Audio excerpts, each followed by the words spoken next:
قرآن حکیم کا اسلوب یہ ہے کہ یہ اللہ کا کلام ہے اور زبان مصطفیٰ سے جاری کیا گیا ہے. سبحان اللہ. اور اس کے مخاطب بالعموم بنی نوع انسان ہے، بالخصوص اہل ایمان ہے. اترا یہ ساری انسانیت کے لیے ہے. تبارک الذی نزل الفرقان علی عبدہ لیکون للعالمین نذیرا. قرآن سن کے سبحان اللہ کا. سبحان اللہ. قرآن بہترین وظیفہ ہے، قرآن بہترین کتاب ہے دلچسپ باتیں پڑھنے کے لیے. کوئی ناول نہ پڑھے، سورہ یوسف پڑھا کریں.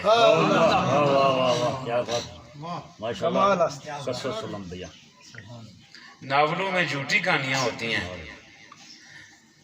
سورہ یوسف میں سچی کہانی ہے. ناولوں میں لکھنے والے لکھاری سوچ سوچ کے بنا بنا کے گڑ گڑ کے لکھتے ہیں، گڑ گڑ کے لکھتے ہیں. جبکہ سورہ یوسف نے علیم و خبیر سمیع و بصیر رب نے جو دیکھا وہ فرما دیا ہے.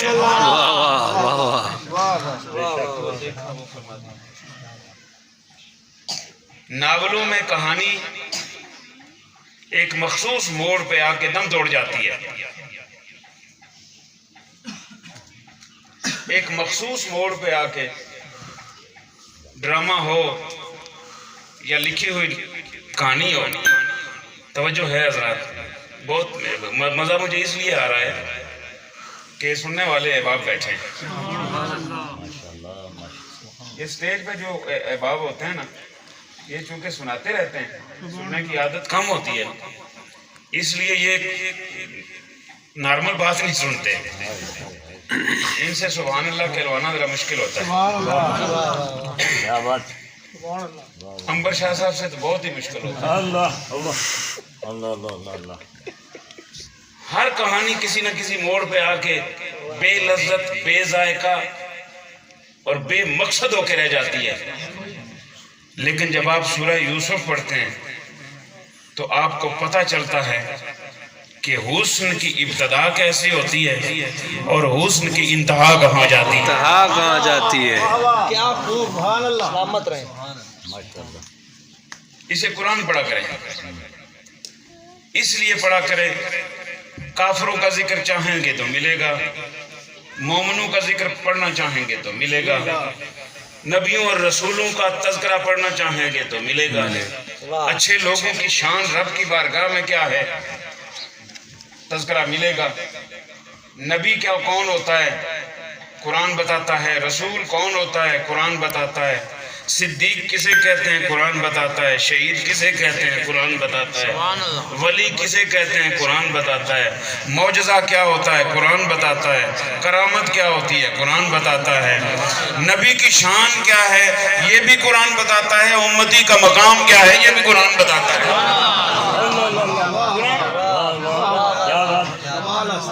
اس لیے حضرات قرآن پڑھیں. ایک آج میلاد کا یہ پیغام ہے کہ قرآن کے ساتھ ہمارا رشتہ ٹوٹا ہوا ہے، اسے پھر جوڑ لیں.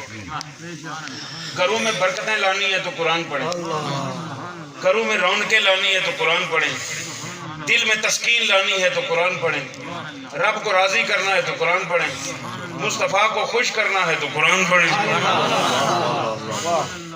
قرآن پڑھیں. اللہ کتنا خوش ہوتا ہے قرآن پڑھتے ہوئے، کتنا خوش ہوتا ہے مالک قرآن پڑھتے ہوئے. بندہ سمجھتا ہی نہیں، بندے کو پتہ ہی نہیں میں کیا پڑھ رہا ہوں، صرف پڑھنا جانتا ہے. وہ جوں ہی کہتا ہے الف لام میم، رب یہ نہیں پوچھتا کہ سمجھا بھی ہے کہ کوئی نہیں. اللہ یہ نہیں پوچھتا، کسی فرشتے کو نہیں بھیجتا کہ پتہ کرو کہ مولانا کو یہ سمجھ آیا یا نہیں. نہیں، ادھر سے یہ لفظ نکلتے ہیں مومن کی زبان سے، ادھر مولا 30 نیکیاں دے دیتے ہیں، 30 نیکیاں دے دیتے ہیں۔ اب اگر کوئی تدبر سے پڑھے، کوئی تفکر سے پڑھے، کوئی تعقل سے پڑھے، کوئی تذکر سے پڑھے، اور انسان اپنی فکر رسا کے ساتھ قرآن میں غوطہ-زن ہو جائے اور اسے سمجھنے کی کوشش کرے، تو میں پوری ایمانی قوت سے کہتا ہوں کہ جسے قرآن سمجھ آتا ہے اسے مقام مصطفیٰ بھی پتہ چل جاتا ہے۔ جن لوگوں کو مقام مصطفیٰ کا ادراک نہیں ہوا، حقیقت مصطفیٰ نہیں کہہ رہا، مقام مصطفیٰ کہہ رہا، حقیقت مصطفیٰ کا ادراک کسی کو نہیں ہوتا، وہ ہو ہی نہیں سکتا، وہ ممکن ہی نہیں ہے، قطرہ سمندر کی وسعتوں کو نہیں سمجھ سکتا، لیکن مقام مصطفیٰ کا ادراک قرآن سے ہوتا ہے۔ جن لوگوں کو مغالطہ لگا کہ نبی کو دیوار پیچھے کی خبر نہیں، جن لوگوں کو مغالطہ لگا کہ نبی کے اختیار میں کچھ نہیں، جن لوگوں کو مغالطہ لگا کہ نبی کو پتہ ہی نہیں محفل میں مومن کتنے ہیں، منافق کتنے ہیں، تو انہوں نے قرآن نہیں سمجھا، اور جنہوں نے قرآن سمجھا انہیں پتہ ہے نبی عرش کی بھی جانتا ہے، فرش کی بھی جانتا ہے۔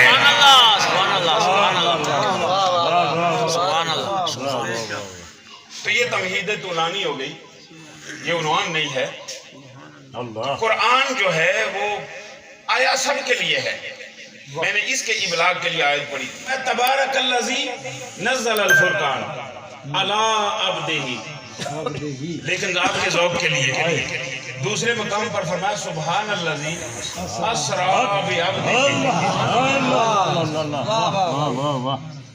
بات عبدہ کی ہے، یہاں فرمایا نزل الفرقان علی عبدہ، وہاں فرمایا اسری بعبدہ، یہاں فرمایا تبارک الذی، وہاں فرمایا سبحان الذی۔ اب ظاہر ہے رب کا کلام ہے، یہ میری طرح کا کوئی شاعر تو ہے نہیں، مصرع لکھے پھر کاٹے، مصرع لکھے پھر کاٹے، پھر کاٹے، ادھی رات ہوئی کس نے کئی دفعہ، تو بڑی مشکل نال شعر بننا، اس لیے کہ ہم سوچ کے لکھتے ہیں اور وہ غلط بھی ہو سکتا ہے، اور بہت خوبصورت لکھنے کے بعد بھی کوئی استاد شاعر جو ہے وہ کہہ دیتا ہے کہ یہ یہاں پہ یہ لفظ نہ لگاتے، یہ لگاتے زیادہ، پھر خیال آتا ہے کہ کیا بات ہے، کیونکہ ہر ایک کی اپروچ اپنی ہے۔ اب رب ساری کائنات کا رب وہ سوچ کے تو نہیں لکھتا نا، وہ سوچ کے تو لکھتا ہی نہیں، اس نے جب لکھنا چاہا تو پھر کیا ہوا؟ علماء میں یہ بحث صدیوں سے چل رہی ہے کہ سب سے پہلے اللہ نے کس چیز کو پیدا فرمایا۔ کسی نے کہا نہیں جی نور مصطفیٰ نہیں پیدا ہوا، سب سے پہلے قلم پیدا ہوا۔ تو حاضرین محترم، صوفیہ نے اس مسئلے کو حل یوں کیا کہ سب سے پہلے اللہ نے اپنے نبی کے نور کو پیدا کیا اور اشیاء میں سب سے پہلے قلم کو پیدا فرمایا، قلم کو پیدا فرمایا۔ اسی لیے جب رب نے قلم کو حکم دیا نہ لکھنے کا، رب نے یوں کر کے خود نہیں لکھا، یہ اس کی شان نہیں ہے، یہ اس کی شان نہیں ہے، نہ اس کا اس طرح کا ہاتھ ہے کہ اس نے قلم اٹھایا ہو اور دوات میں یوں کیا ہو اور پھر لوح پر لکھا ہو، نہیں، ایسا نہیں کیا۔ اللہ نے قلم کو فرمایا اے قلم لکھ، عرض کیا کیا لکھوں؟ فرمایا وہ بھی لکھ جو ہو چکا ہے، وہ بھی لکھ جو ہونے والا ہے، وہ بھی لکھ، شاید کہ اتر جائے تیرے دل میں میری بات، وہ بھی لکھ جو ہو چکا ہے اور وہ بھی لکھ جو ہونے والا ہے۔ بھائی ابھی کیا ہوا تھا؟ ہوا کیا تھا ابھی تو نہ چاند ہے، نہ سورج ہے، نہ ستارے ہیں، نہ شرارے ہیں، نہ جنت ہے، نہ دوزخ ہے، ہوا کیا ہے؟ ابھی کیا ہوا ہے؟ ابھی صرف نور محمد مصطفیٰ بنا ہے، اپنی شان کے لائق رب نے نور مصطفیٰ کو بنایا۔